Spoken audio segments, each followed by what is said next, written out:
किती वाढणार? दुसरं मी एक करतो, ऐकून घ्या. दुसरं बाहेरून येणाऱ्या ज्या रिक्षा आहेत ना, त्याची सुद्धा RTO बरोबर आम्ही मोहीम चालू करतो. आणि मला माहिती आहे त्याच्यावर आता आम्ही मोहीम सुरू करतो, जेणेकरून बाहेर येणारे जे आहेत ते डुप्लिकेट नंबर प्लेटवाले, ते डुप्लिकेट पेपरवाले, त्यांच्यावर सुद्धा कारवाई करा. द्या ना आम्हाला. त्यांनी हे बघा, कायद्याने कोणत्याही रिक्षाला इथून ते सोडायला येऊ शकतात, पॅसेंजर घेऊन जाणं त्यांना नाही. तर त्याच्यात परत पण ते इथं जर तास-तासभर थांबत असेल काय, आम्ही RTOवाल्यांशी बोलतो ना, त्याच्यात काय कायदेशीर बाब काय चेक करा ना. जर त्यांना रिक्षा परमिट मध्ये असं अलाउड आहे की नाही ते एकदा चेक करून घ्या, व्हेरीफाय करून घ्या. पण काय कायदेशीर बाब काय हे पण आता आपल्याला त्याच्याबद्दल निर्णय लगेच घेणं आवश्यक आहे. ये दारू का नाका है सर.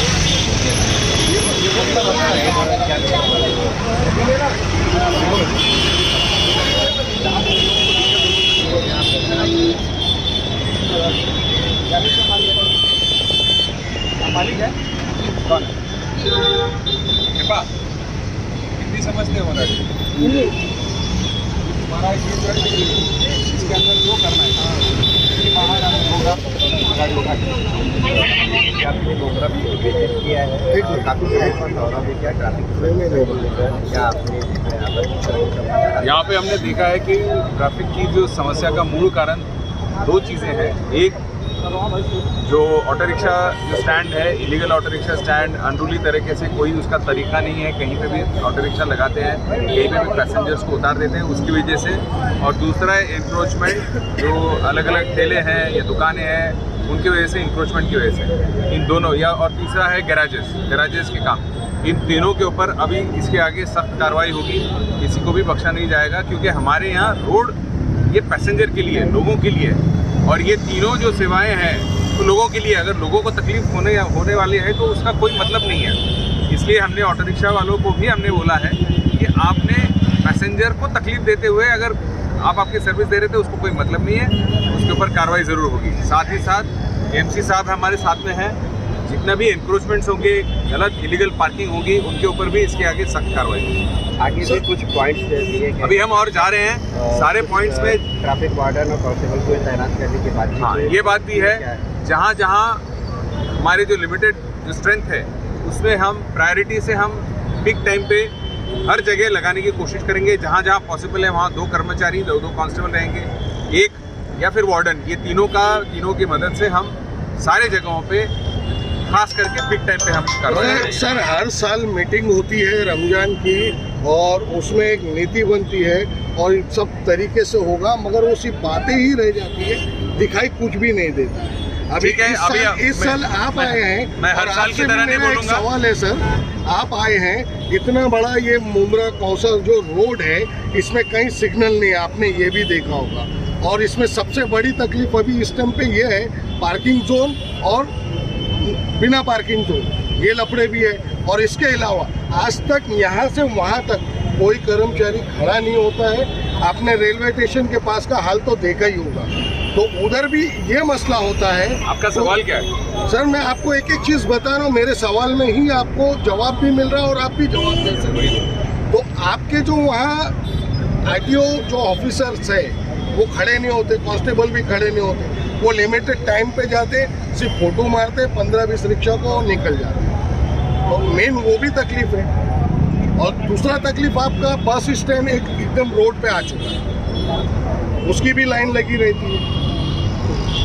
देखिए 2-3 चीज़ें हैं. सिग्नल का है, सिग्नल हमको म्यूनसिपल कॉर्पोरेशन के साथ बैठ के तय करना पड़ेगा. 2-3 चीज़ें होती है. सिग्नल आपको चाहे और लगा दिया ऐसा नहीं होता है. सिग्नल की विजिबिलिटी है नहीं है, वो सारा एक स्टडी होता है, उसके बाद लगाया जाता है. कई बार हमने देखा है कि जल्दबाजी में हम लगा देते हैं और फिर बाद में इम्प्लीमेंट नहीं कर पाते हैं. इसलिए सिग्नल का हमको, क्योंकि उसका खर्चा होता है, ऐसा नहीं है कि सिग्नल डिवाइडर लगा दिया. काफ़ी मीटिंग हुई और अभी मुझे बोलने है ना. इसलिए हम DMC के साथ बैठ के उसके ऊपर चर्चा करेंगे और अगर जहाँ पॉसिबल है, जहाँ फिजिबल है, वहाँ सिग्नल लगाया जाए. रहा सवाल कॉन्स्टेबल्स का या तैनाती का, अभी हम पॉइंट टू पॉइंट सब पॉइंट पे जा रहे हैं और जहाँ प्रायोरिटी रहनी चाहिए वहाँ 100% कर्मचारी इसके बाद रहेंगे. तीसरा आपने बोला कि ये हर साल मीटिंग होती है, उसका कुछ होता नहीं है। पिछले साल का मैं नहीं बोलना चाहूँगा, पर मैं अब आया हूँ तो मैं ये मेरी रेगुलर विजिट रहेगी। हर 15 दिन में, महीने में मेरी एक विजिट हमेशा रहती रहेगी, वो आप देखते हैं। 16 मार्च को राहुल गांधी आ रहे, कैसा बंदोबस्त रहेगा? उसका अभी बंदोबस्त की मीटिंग हमने लगाई है। हर जगह ट्रैफिक का डाइवर्शन का नोटिफिकेशन निकलेगा। जी हाँ, जब एक कोई बड़ा नेता आता है तो बहुत बड़ी तादाद में लोग आते हैं और सिक्योरिटी वाइज हमको वो निर्णय लेना पड़ता है, कई बार डाइवर्शन करना पड़ता है। तो वो अभी निर्णय आज अभी तक ऑफिशियल प्रोग्राम, अभी तक टूर प्रोग्राम नहीं आया है, इसलिए हम नोटिफिकेशन नहीं लिखा। सर, सबसे बड़ा मुद्दा पार्किंग जोन का है। जब तक ऑफिशियल कम्युनिकेशन नहीं आएगा तब तक वो नोटिफिकेशन नहीं निकल सकता है। जब जैसे ही आएगा कल तक मेरे ख्याल से वो नोटिफिकेशन। पार्किंग जोन का मुद्दा है सर सबसे बड़ा। पार्किंग जोन, हाँ, लीगल और illegal. Legal parking zone TMC का ये आता है, और जो नो पार्किंग में गाड़ियाँ खड़ी होती है उसके ऊपर कार्रवाई चलती है। एक सवाल क्या बताना चाहिए, किस तरह का आपका विजिट रहा है? मैं आज हमारे DCP विनय राठौर साहब का मैं मुंद्रा तौसा की जानिब से सर का मैं बहुत बहुत शुक्रिया अदा करता हूँ कि आज सर ने हम लोगों को अपना कीमती वक्त दिया और मुंद्रा रेलवे स्टेशन से लेकर के वाई जंक्शन तक पूरा विजिट हुआ। एक जो इलीगल गैरेज है वहाँ पे गए साहब, जो टेम्पो इलीगल पार्किंग किए हैं वहाँ पे गए साहब, जो रिक्शा वाले गलत कर रहे हैं उनके लिए उन्होंने बात किया। यहाँ के ट्रैफिक इंचार्ज PI से मैडम थी हमारी मुंद्रा पुलिस स्टेशन की जो यहाँ के, और उन्होंने ये साफ अल्फाज में कहा है DCP साहब ने कि अगर कोई भी गलत तरीके की पार्किंग करेगा, ला करके टेम्पो रास्ते पार्क कर देगा, कोई भी ला करके गलत तरीके का वहाँ पे बाइक पार्क कर देगा, तो उसके ऊपर जो RTO डिपार्टमेंट है, RTO के लोग भी कल से शहर में राउंड अप पे रहेंगे शहर को लेकर के। और यहाँ के जो रिक्शा यूनियन के लोग हैं उनसे भी विनती की गई है। आपके माध्यम से यही कहना चाहता हूँ कि टोटल मुंद्रा में एम गेट, उसके बाद में विट्ठल रोड, उसके बाद में नसीम बाग की गली, दरगाह रोड, उसके बाद गुलाब पार्क, उसके बाद में किस्मत कॉलोनी, उसके बाद में तनवर नगर, उसके बाद में कादर पैलेस, चांद नगर, अलमास कॉलोनी, और आगे आते हुए शिमला पार्क का जो तालाब वाली का इलाका है, फिर आगे आते हुए MM अपना ये मित्तल रोड, और उसके बाद वाई जंक्शन। यहाँ पे टोटल जो भी 8 पॉइंट हो रहे हैं, यहाँ पे पुलिस कांस्टेबल लगाए जाएंगे, शाम 5 to 7 इसमें लगाए जाएंगे। ऐसा DCP साहब ने आपके माध्यम से भी कहा इस्लामुद्दीन भाई। और उसके अलावा भी वहाँ पे सुबह से लेकर शाम तक उनके ड्यूटी के हिसाब से वहाँ के भी कांस्टेबल डॉक्टर साहब तैनात रहेंगे। इस तरीके से हम लोगों ने उनसे मांग किया है। मैं अपनी आवाम से भी कहना चाहता हूँ, रात के समय भी बात ये हुई है कि जो उनके एक कांस्टेबल हर नाके पे, टोटल हर नाके पे उनके एक कांस्टेबल खड़े रहेंगे। देखिए, मुंद्रा बहुत खूबसूरत है, लेकिन उसके साथ साथ में जो ट्रैफिक की समस्याएं हैं, आज हम जब चल रहे थे इस्लामुद्दीन भाई, तो हमें ऐसा लग रहा था कि डॉक्टर साहब रोड पूरा खाली है, क्योंकि आज वहाँ पे MC साहब भी थे, आज वहाँ पे उनके ट्रैफिक इंचार्ज भी थे। तो इस तरीके से जो तमाम लोग हैं, मैं इन्हें कहना चाहता हूँ कि आप एक AMC है, मतलब असिस्टेंट म्युनिसिपल कमिश्नर है आप बालू पिजर साहब, आपके पास पेन है। अगर कोई आपकी जबान से नहीं समझता है तो उसे पेन से समझा दीजिए। पेन मतलब कानून, आप कानून से समझा दीजिए उसको, कानून की भाषा समझेंगे। वो जो हॉकर्स के लोग हैं, और अपने आप को बहुत सारे लोग यहाँ पटेल बन गए, बोले मैं तो हॉकर्स का प्रेसिडेंट हो गया, मैं हॉकर्स यूनियन का यो हो गया। अरे भाई ठीक है, आप हॉकर्स यूनियन के जिम्मेदार हो गए, प्रेसिडेंट हो गए, अच्छी बात है, आपकी रिस्पॉन्सिबिलिटी हमारे लिए गर्व की बात है। लेकिन आपकी ये भी रिस्पॉन्सिबिलिटी बनती है कि जो पीला पट्टा है उसके आगे आप दुकान मत लगाओ। आपकी रिस्पॉन्सिबिलिटी ये भी बनती है कि किसी की दुकान के लाके सामने हॉकर्स को मत बिठाओ। अगर किसी की कोई दुकान है, ऐसा मत करो।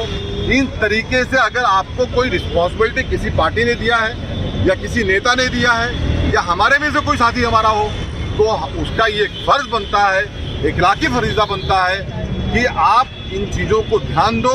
पीले पट्टे के बाहर अगर हॉकर्स बैठेंगे तो शमीम खान अपने साथियों के साथ AMC साहब को लेकर के जगह पे खड़ा मिलेगा।